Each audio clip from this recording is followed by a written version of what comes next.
miss kita. Oo nga. Oh, di ba? Miss ko to. Reunion Loves ko yan ng eh. dalawang... Dahil Independence Day. ano nangyari? Pumunta ako dito. Yun lang. Ganda pa rin Wala ninyo, na. ano? Parang hindi nagbabago yung, parang hindi nagkakaedad yung Zen Hernandez. Ganon. 28 pa rin.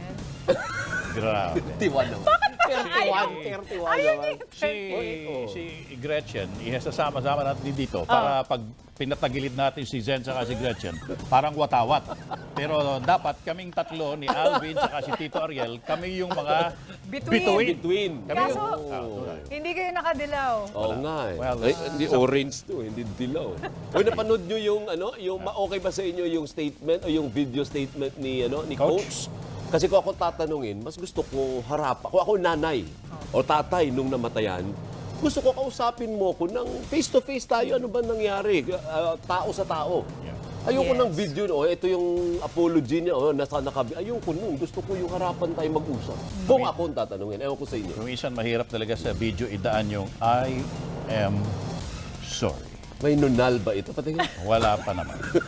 At yan ang mga balitang pinantayan namin para sa inyo. Tuloy-tuloy ang pagpapatrol sa Kapamilya Channel, Kapamilya Online Live at A to Z. Ako po, si Tony Velasquez. Para sa iba pang balita, mag-log on sa abs-cbn.com.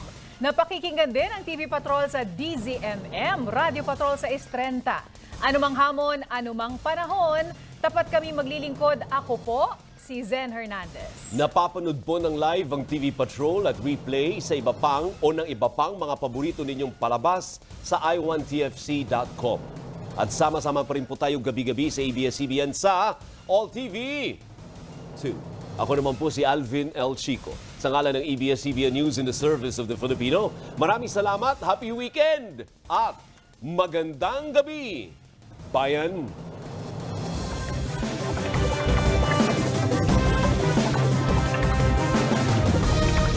Salamat sa iyo, Iya. Happy weekend, Iya. At yan ang mga balita ngayong Biyernes. Ako po si Mel Tiangco. Ako po si Emil Sumangyo. Ito ang GMA News. Walang kinikilingan, walang pinoprotektahan. Noon at ngayon, serbisyong totoo. At dahil hindi natutulog ang balita, Nakatuto kami 24 oras.